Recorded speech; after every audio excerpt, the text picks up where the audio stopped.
Yo guys, what is going on? Welcome back to another video. We actually have a little bit of a break from all of the gameplay highlights. We've had a lot recently, I know. I just want to say to you guys, thank you guys for watching. Any feedback as well, always post in the comments down below. Let me know what you guys think. Those have been super fun, and I think the way we'll do it is if there's any player you guys ever want to check out, hopefully you can kind of go back to those videos. There are a lot of really relevant players, I feel like, so thank you guys, man. Just thank you guys for the support. I wanted to make this video today because we obviously had a massive patch last week, and I wanted to get some updated tactics out for you guys to kind of experiment with and kind of talk through why I'm using certain things. My team right now is kind of crazy. I'm listing my team for lazies. Whenever I don't play FIFA, it's just a little tip. Always list your team on the market overpriced in case you get a lucky sale. It happened to me one time so far this year. I actually sold my De Bruyne earlier in the year for like 80K overpriced. So that's always a little bit of a tip for you guys before we talk about anything.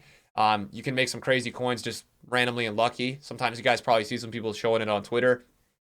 But you guys came here today for a custom tactics video. So we're going to talk about a couple formations and my main tactics. Just kind of talking about why I use certain things post-patch. Guys, the recent patch really nerfed finesse shots. Finesse shots are not as good anymore. They're really not. No matter what people tell you, yes, you'll still concede them, but they're not consistent like they were before. Before, they were a very consistent mechanic of scoring. So today we're going to talk about everything that's updated in the tactics, why we're using certain tactics, and what times of the game. I have 3 formations that I'm using every single game right now. I know, that's crazy, and it's probably my most in-depth tactics that I've ever really had. I've never really been a guy who's been crazy about tactics. Usually use one formation, and then that's it. But this year, it's such a tactical year, and last year was too. So my main formation is 4-1-2 narrow. A lot of you guys watching me know that I love the narrow. I think you always have open passing options. I like the balance a lot on the formation. It is a little bit more attacking in its nature, and it relies less on slow build-up. You've got to play kind of fast in this formation because it's about kind of the 1-2 passes in and out. Right now, I've got 58 depth and 45 width on my tactics with balance, balance, balanced. I like balance the most. I think after trying out everything, direct passing, forward runs, balance is just the best for me. It works the best. Your team is kind of doing a little bit of everything. I think it's the best for my type of style. 50 width. We've got players in the box on 4, corners and free kicks 2. The reason why those are not that high is I don't want my team committing fully forward. Counters are brutal again this year. They were brutal last year. They're brutal again, so I don't want to deal with the counters again. Take a look at the in-games. 3 midfielders, 1 defensive, 2 more attacking, Bruno and Valverde, although this is not my team right now. Fullbacks, right? Mendy and Hakimi. These are 2 guys that are really capable of being attacking fullbacks. They both can go forward. They both have a lot of pace. They're both good at dribbling. So it's fullbacks that really make sense for that position.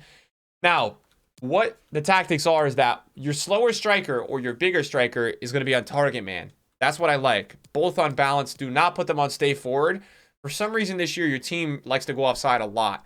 So when you do stay forward or get in behind, they go offside way more than they already do. So just do it unbalanced. The cam also is on balance this year. He's not on stay forward. I used to do stay forward last year. This year he's on balanced. I also got rid of cut passing lanes. I used to do that. Cover center, stay back for the CDM. And then both fullbacks are on stay back because you can manually make so many runs this year with player lock or L1 and R1. L1 is if you click the L1 button, you trigger them to go in behind. If you do R1, they come short. So it's actually very basic tactics. There's nothing too crazy about the way that I'm playing my 4-1-2-2.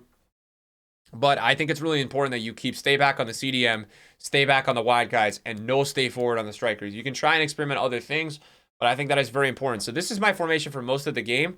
This is what I'll be playing the majority of it. I would say about 80 to 90% of the games I'm rocking my 4-1-2-2 narrow.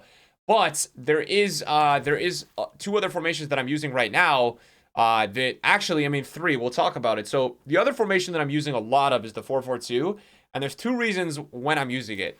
So my defensive formation, this is actually for when my narrow is not working, and narrow does not work against some formations. Sometimes I'm using a narrow, and my opponent is just parking it in the box. I need to spread people wide.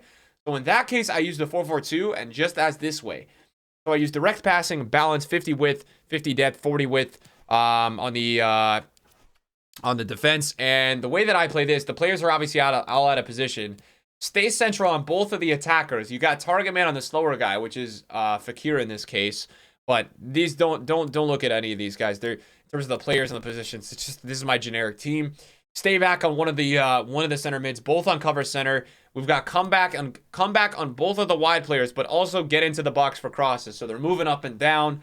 We've got stay back on both the fullbacks. This is a really good way to kind of counter somebody who's playing super narrow, because you're going to have to force their AI defensive to go out wide and kind of guard you, essentially. So this is a really good way to kind of counter that. Other than that, we also have, this is my formation for basically this guy is holding the ball around the back, or he's playing really slow, or he just looks like he sucks, but I can't score against him. This is really good because players that have no composure, right away they'll feel it. And there's not really a good way to manually press this year. It's okay, but it's not crazy. So sometimes it's really easy for your opponent to just hold the ball the whole entire game. So this formation is for you. Constant pressure, 41 width, 89 depth, 4 runs. This is the full send formation. Okay, players in the box is on 10. Width is on 55. It's crazy, this formation. It's pretty much the same thing as before. All right, it actually is the same thing as before, except I have stay wide and get in behind and get in the box for all these guys on the wing. Stay wide because when you're constant pressuring, sometimes your team acts like idiots and they all pressure in the middle and it gets to be one cluster. It's not good. So don't let it happen like that. But this is a really good way to kind of do it. I think we've also got stay back on the fullback still. And I actually am on this formation using step up, which is a new tactic. I don't know if you can do this on old gen, but I think on new gen, step up is really cool. I think this kind of plays the offside line a little bit. So when I'm constant pressuring, this is a really nice option to have. I really enjoy using this set of tactics. But yeah, this is the full send tactics, guys. This is like, you know, this guy is annoying the hell out of you. You want to take the ball from him. This is kind of what you go ahead and use. I think it's the best thing you guys can do. And then we have, I know you're like, Nick, you've got 4 formations and tactics. What's going on with you? This is the close out the game formation. I have actually been switching to this a lot in Elite Rivals. It's not a crazy drop back formation, but what it does is it just slows things down, makes you more under control. You've got more options to pass in. 40 width, 40 depth, direct passing, bounce, no drop back, just lower width and depth. And then you've kind of got it set up where you hold the ball. You're trying to hold the ball. You're trying to close out the game. It's a good player, or it's one of those games where you feel like you got a lot of DDA against you. I don't know. It's just one of those games where you're not happy. You're not comfortable. You switch this formation. Everything's okay.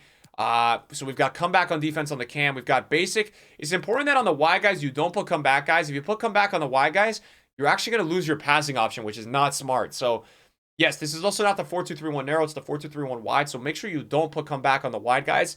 If you do that, you're actually going to lose the opportunity, yeah, to have that passing option. I think that's really important. And then we also have stay back on both of the CDMs. This is really important. Obviously, you try to want to, you know, kind of make your box a little bit more compact. Stay back is going to do that for you. You're going to have a back line of 4, and then you're also going to have, you know, 4 players on stay back. And you guys can notice we don't have step up on the fullbacks. We've got stay back. Again, really important that you kind of guys, this is the possession formation. This is the way you kind of close out games. Striker's got to be, in my eyes, not Fakir. It'll be somebody that's stronger, faster, and a guy that can hold the ball up. And you also don't want him on comeback.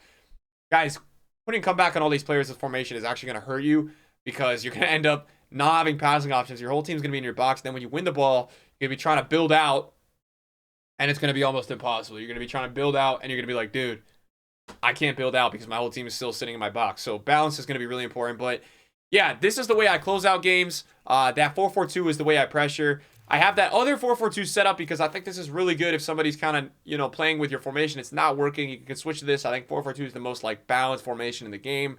4-2-3-1 for me just generally is too defensive to play narrow. I think it's too it's too slow. Like if you're playing 4-2-3-1 narrow, it's just so hard to score more than 2 goals a game. So I don't really like it for that reason. I like my 4-1-2-2 a lot because I score a lot. So I think for me, this formation works really well because I score a lot with this formation. Yeah, these are my tactics, guys. Hopefully you guys enjoyed them. You know, let me know if you guys want to keep seeing tactic videos on the channel. We'll try to keep them rolling really as long as we can. And yeah, I think that's about it, guys. These are my updated custom tactics. Don't want to keep you guys here too long. Thanks for watching, guys. See you guys later. Peace.